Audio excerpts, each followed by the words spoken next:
Hola canal, mi nombre es Raimundo Cárdenas y llevo casi 30 años detrás del volante de un tráiler.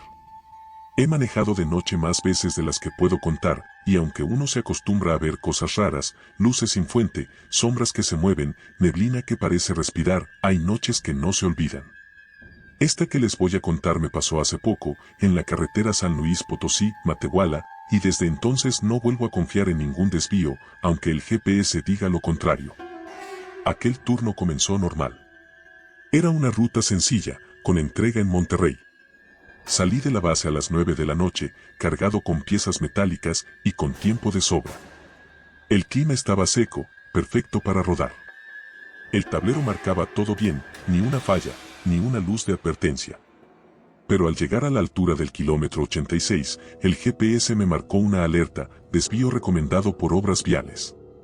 Miré por el parabrisas y no vi ninguna construcción, pero el mapa mostraba una línea alternativa, más corta por un par de kilómetros.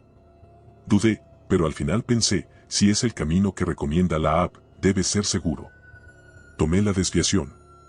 La entrada era un camino de 2 carriles, angosto pero asfaltado. Al principio todo bien, curvas suaves, sin tráfico, silencio absoluto.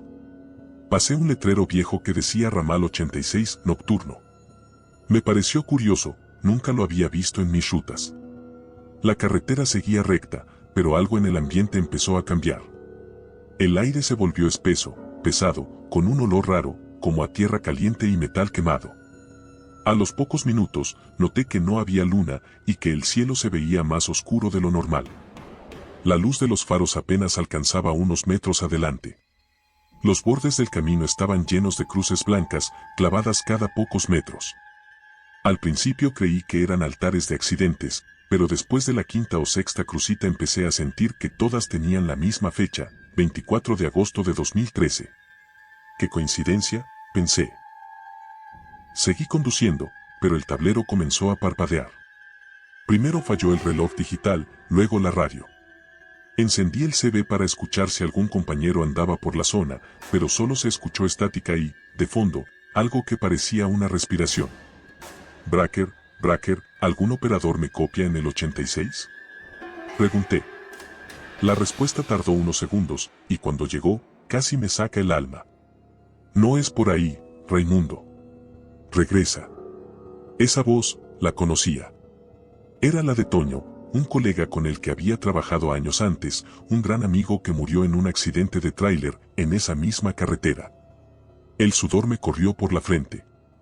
Frené un poco, y en ese momento, vi que la línea blanca del pavimento ya no seguía recta, sino que se curvaba hacia un punto sin horizonte. Los faros parecían chuparse la luz. La carretera era un túnel negro, sin final. Quise dar la vuelta, pero los espejos retrovisores estaban completamente oscuros, como si algo los hubiera cubierto por dentro. Giré el volante para intentar regresar y, al hacerlo, el motor se apagó. El silencio fue tan profundo que hasta el tic-tac del reloj me retumbaba en la cabeza. Entonces lo escuché, el sonido de pasos sobre grava, lentos, acercándose desde atrás del tráiler. Golpes metálicos suaves, como si alguien arrastrara una cadena.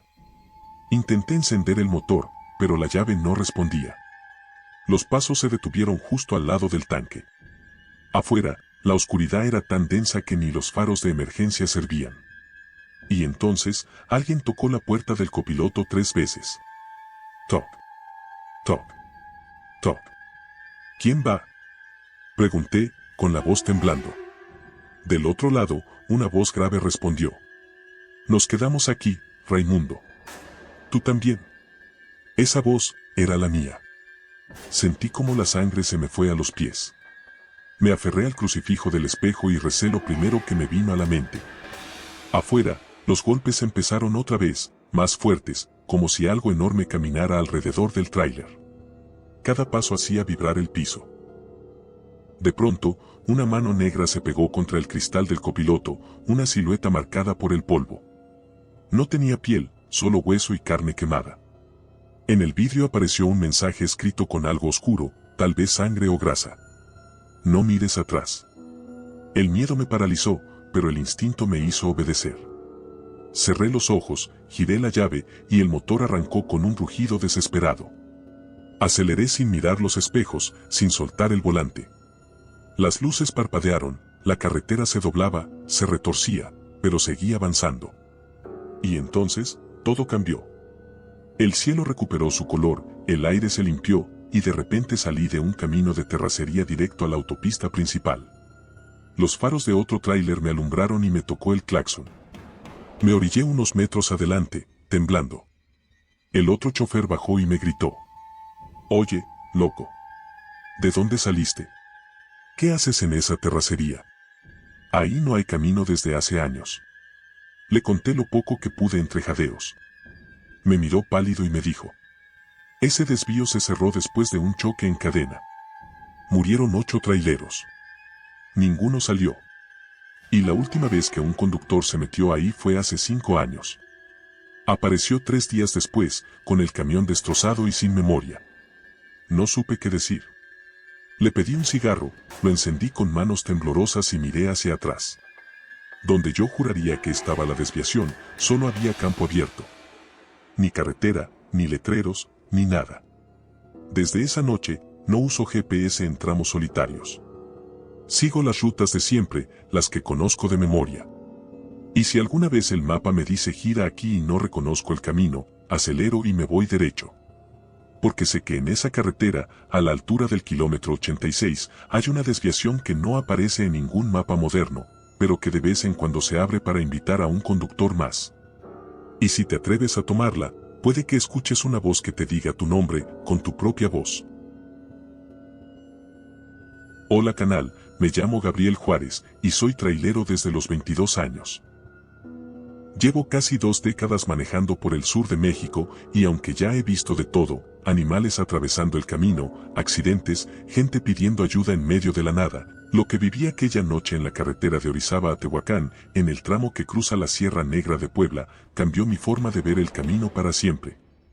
Era una madrugada fría, de esas en que la neblina se mete hasta en los huesos. El reloj marcaba la 1:45 de la mañana y yo venía solo, con una carga de electrodomésticos. La carretera serpenteaba entre los cerros, y las luces del tráiler parecían perderse entre los pinos. No había señal de celular ni radio, solo el rugido del motor y el chirrido del diésel en las subidas. A la altura del kilómetro 312, vi algo a la orilla del camino, una figura humana haciendo señas con el pulgar. Era un hombre, delgado, con chamarra de mezclilla y una gorra vieja. Pensé que podía ser alguien varado, un campesino queriendo llegar a su rancho. Dudé un poco, pero me acordé de las veces que a mí me han echado la mano cuando se me ponchó una llanta o se me acabó el combustible. Así que frené y bajé la ventanilla.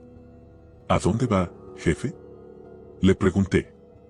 A la gasolinera del Puente de Hierro, si me puede acercar, me dijo con voz ronca, como si llevara horas sin hablar. Asentí y le abrí la puerta del copiloto. Subió despacio, sin mirarme. Desde el primer momento, sentí un olor raro, como a tierra mojada con hierro, ese olor que deja la sangre seca. No quise parecer grosero, así que fingí que no lo notaba. El tipo se acomodó sin quitarse la gorra, y durante varios kilómetros no dijo ni una palabra. Yo trataba de mantener la conversación, pero sus respuestas eran cortas, secas. En una curva, alcancé a verle la mano apoyada sobre la pierna, los dedos eran larguísimos, casi deformes, y la piel tenía un tono azulado. Pensé que tal vez era la luz del tablero, así que no le di más vueltas. Pasaron unos 10 minutos cuando, sin que le preguntara, el hombre habló. «Usted no debería manejar tan tarde por aquí». «Sí, ya sé», le respondí, «pero el trabajo es trabajo. No hablo de eso. Digo que hay cosas que caminan junto a los camiones cuando la neblina se espesa». No supe qué contestar. Me reí nervioso y le dije que ojalá esas cosas también me ayudaran a llegar a tiempo. Él no sonrió. Solo bajó la cabeza. Seguimos avanzando. A lo lejos, entre la neblina, se veían unas luces parpadeando. «Ahí está la gasolinera, ¿no?», le dije. Él asintió, pero su voz sonó diferente, como si saliera de más profundo. «Sí, pero esa ya no existe». Frené sin pensar, y cuando volteé hacia el asiento del copiloto, ya no estaba. El cinturón aún se balanceaba, y la puerta seguía cerrada. Un frío imposible llenó la cabina. Afuera, Las luces de la supuesta gasolinera se veían más cerca, y algo me decía que debía seguir, que quizá él había bajado sin que yo lo notara. Avancé despacio. La neblina se abrió de golpe, y frente a mí apareció la gasolinera del puente de hierro, iluminada por tubos verdes parpadeantes. Me estacioné y bajé para buscar al tipo. Pero en cuanto mis botas tocaron el pavimento, algo me pareció extraño, no había ruido. Ni el zumbido de los focos, ni el chirrido de los insectos, ni el eco de mis pasos. Era un silencio tan denso que me dolía en los oídos. El lugar estaba en ruinas. Las bombas de gasolina oxidadas, las ventanas rotas y el letrero colgando apenas por un alambre. Aún así, el interior brillaba con una luz débil, como si siguiera abierta. Me acerqué a la oficina, empujé la puerta y dentro encontré un calendario viejo, cubierto de polvo. La fecha marcada era 14 de julio de 1998. Sobre el mostrador había una gorra. La misma que llevaba el tipo que subí. En ese instante, se escuchó el chirrido de un radio CB encendiéndose solo. Salía de la cabina de mi tráiler. Corrí hacia él, y cuando subí, una voz hablaba con interferencia. «Gracias por llevarme, compa», dijo. No me había detenido nadie desde el accidente. «¿Qué accidente?», pregunté con la garganta cerrada. «El del puente de hierro, hace años, cuando la pipa explotó». El sonido se cortó, y el CB quedó en silencio. Temblando, encendí el motor y salí de ahí. Cuando crucé el puente, vi un monumento pequeño al lado derecho de la carretera, una cruz metálica con un casco de trailero encima. La placa decía: a José Luis Herrera, 14 de julio de 1998. Nunca regresó a casa. No sé cómo llegué a Tehuacán esa noche. Conducía sin mirar los espejos, sin música, sin pensar. Lo único que recuerdo es que, al amanecer, cuando paré a desayunar en un puesto, el despachador me dijo: ¿viene de Orizaba? ¿Pasó por el puente de hierro? Asentí. Dicen que a veces se aparece un chofer pidiendo aventón. Si lo subes, llegas vivo. Si lo ignoras, te toca a ti el siguiente turno en el puente. Nunca le conté esto a mis compañeros. Solo a mi esposa, una vez, cuando ya no aguantaba las pesadillas. A veces sueño con el hombre de la gorra sentado otra vez a mi lado, mirando hacia adelante, con ese olor a tierra y sangre, y diciéndome que hay caminos que no llevan a ningún lugar, solo a repetir lo que otros dejaron inconcluso. Ahora, cada vez que paso por la Sierra Negra, dejo una botella de agua y una gorra nueva en la orilla del camino. No sé si le sirva al alma de aquel chofer, pero por si acaso, prefiero que nunca me vuelva a pedir un aventón. Porque si lo hace, esta vez quizá no me deje bajarlo. Hola canal, mi nombre es Héctor, y llevo más de 20 años manejando tráiler. He dormido en gasolineras, he cruzado desiertos, y he visto más amaneceres que días de descanso. Pero hay una noche que no puedo borrar, una que todavía me hace temblar cuando paso por el norte. Fue en la carretera Chihuahua, Ciudad Juárez, una madrugada de invierno, donde aprendí que no todos los convoys que ves en la distancia pertenecen al mundo de los vivos. Era enero, hacía un frío seco que cortaba la piel. Llevaba una caja con herramientas industriales, rumbo a Maquilas de Juárez. El tramo era largo, plano y solitario, las luces de mi tráiler eran lo único visible por kilómetros. Puse música norteña en la radio del CB para mantenerme despierto, hasta que, de pronto, se escuchó una voz entre la estática. ¿Quién anda rodando solo por el kilómetro 248? Contesté, como siempre. Aquí el operador Héctor, con caja cerrada, rumbo a Juárez. Entonces únete, compañero. Vamos rumbo norte. Pensé que era algún grupo de traileros rodando juntos, cosa común para no dormirse. A los pocos minutos vi luces a lo lejos, 3 pares de faros en fila, perfectamente alineados, avanzando lento. Les alcancé el paso y me acomodé detrás. Eran 3 tráileres negros, sin logotipos, idénticos entre sí. Me llamó la atención que sus luces traseras parecían demasiado rojas, casi como carbones encendidos. El CB volvió a sonar. Bienvenido al convoy, Héctor.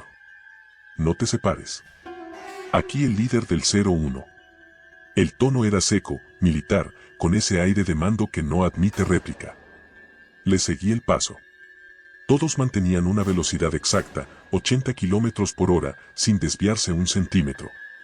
Iban tan parejos que parecían un solo vehículo. En los costados, la carretera estaba envuelta en una neblina baja que venía desde el desierto, iluminada por la luna llena. Después de unos 15 minutos, noté algo raro, no había señales. Ningún letrero, ninguna curva, nada. Todo era plano y recto, como una cinta sin fin. Pensé que tal vez había perdido referencia. Entonces miré el reloj del tablero. Eran las 2:13 de la mañana. Manejé un rato más y volví a mirar, seguían siendo las 2:13 de la mañana. El CB crujió otra vez. Mantén formación, 04. Falta poco. ¿04? Pregunté. Disculpa, líder, creo que se confundió. Yo soy Héctor, del tracto 77. Silencio. Luego la voz contestó. Eras el 04. No supe qué quiso decir, pero una corriente helada me recorrió la espalda. A lo lejos, las luces del primer camión comenzaron a parpadear. Redujimos velocidad.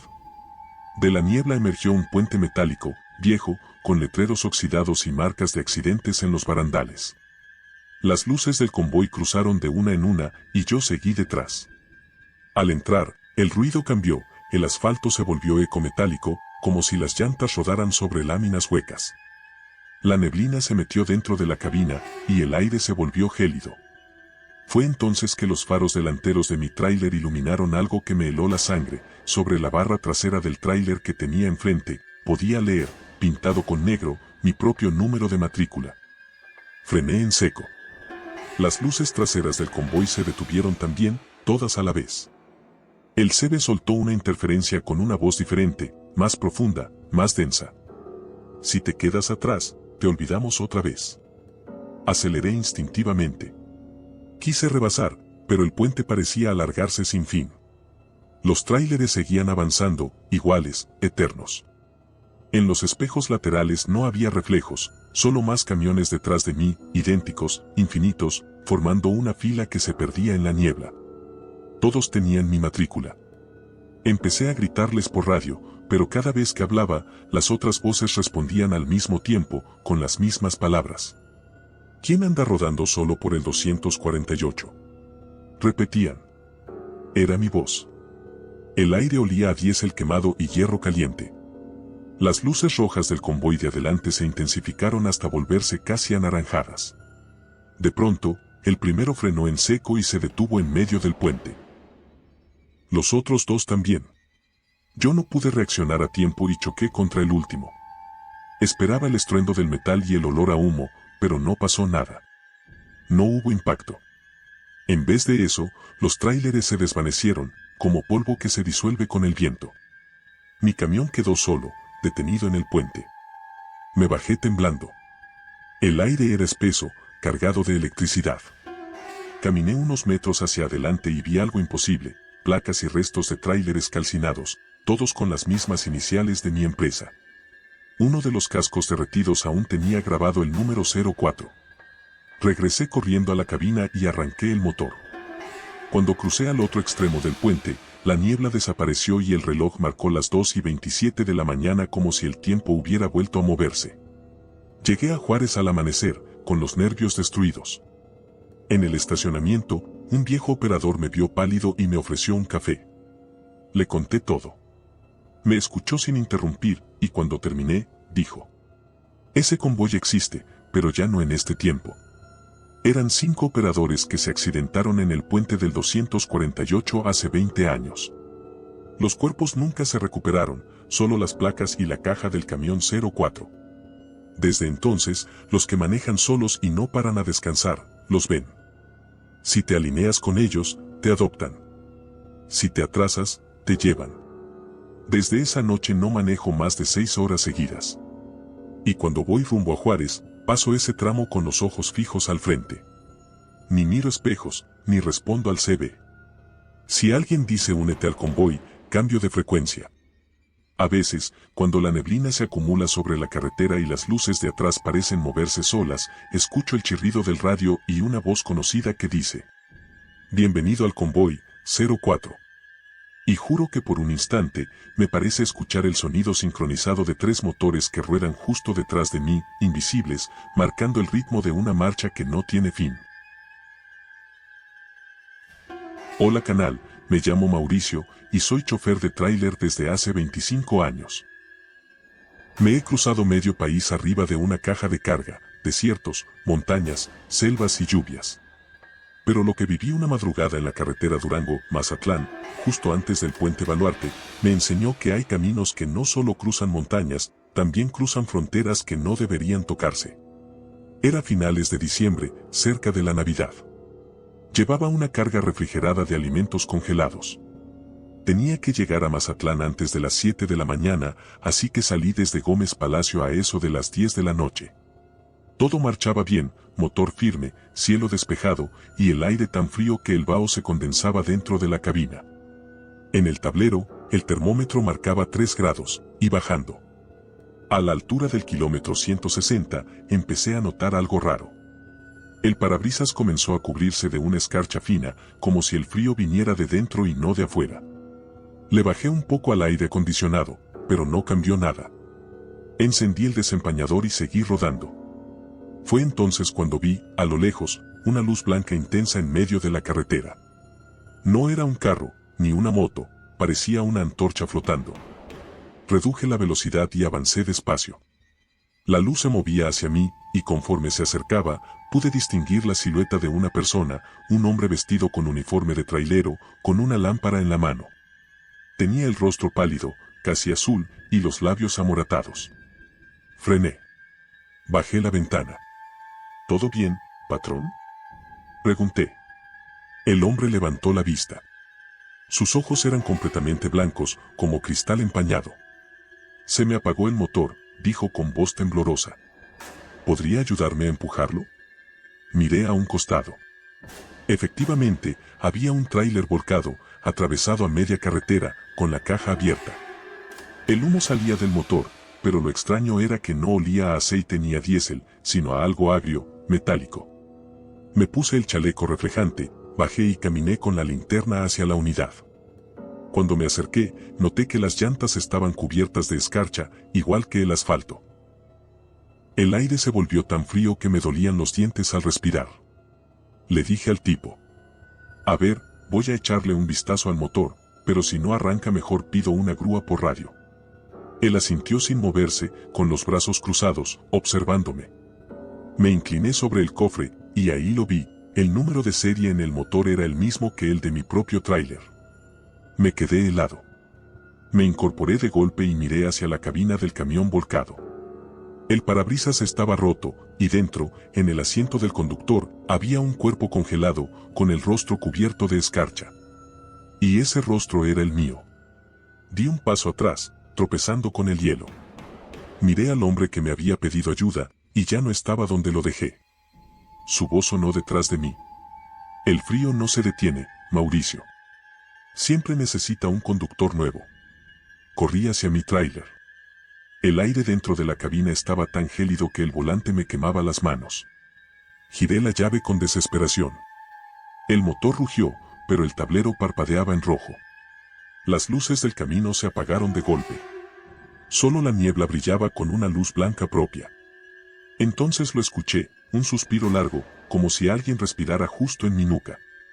Volteé y, en el asiento del copiloto, estaba el mismo hombre, ahora más pálido, con cristales de hielo en las pestañas. Sonreía con los labios morados.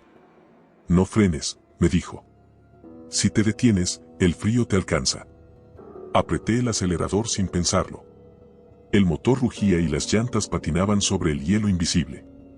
En los espejos, la figura del camión volcado se iba alejando, pero su luz seguía brillando, como una estrella que no desaparecía. A los pocos kilómetros, el tablero marcó 5 grados C, algo imposible para esa zona. El parabrisas se cubrió por completo de escarcha. No veía nada. La radio CB se encendió sola y comenzó a emitir un sonido agudo, intercalado con susurros. Entre la estática, una voz repetía mi nombre. Mauricio. Mauricio, detente. Era mi propia voz. Apreté más el acelerador. De pronto, Algo se movió frente al camión, una sombra gigante, alargada, cruzando el camino. Frené con todas mis fuerzas, pero el tráiler se deslizó varios metros antes de detenerse. Cuando abrí los ojos, la niebla había desaparecido y el aire volvió a sentirse normal. Miré el tablero, el termómetro subía otra vez, hasta los 2 grados centígrados. Respiré aliviado. Pero cuando me volví al asiento del copiloto, el hombre ya no estaba. Solo quedaba un rastro de escarcha en la tela y una pequeña lámina metálica apoyada sobre el asiento. La tomé con cuidado. Era una placa de identificación vieja, con mi nombre grabado, y una fecha de nacimiento correcta, pero una fecha de muerte marcada como 24 de diciembre de 2023. No recuerdo haber dormido esa noche. Llegué a Mazatlán al amanecer, sin música, sin radio, sin atreverme a mirar los espejos. Cuando entregué la carga, el despachador me dijo que el camión traía un olor extraño, como a metal frío. Le pedí que revisara el sistema de refrigeración. Al volver, traía la cara blanca. Jefe, esto no es escarcha. Es cristal de hielo seco dentro del motor. ¿Dónde estuvo?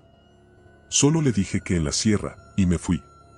Esa misma tarde, escuché por radio la noticia de un accidente mortal en el kilómetro 160, justo donde me había detenido. Un tráiler refrigerado se había salido de la carretera y se incendió al contacto con una fuga de gas. El chofer murió congelado por dentro del compartimento antes de que el fuego lo alcanzara. La marca de la unidad era idéntica a la mía. Desde entonces, cuando paso por esa zona, bajo la velocidad y pongo las manos sobre el volante hasta sentir el calor regresar a los dedos. Si la temperatura baja repentinamente o el aire se vuelve blanco, me estaciono y espero. Porque sé que el frío de esa carretera no es natural, es un alma que busca seguir manejando.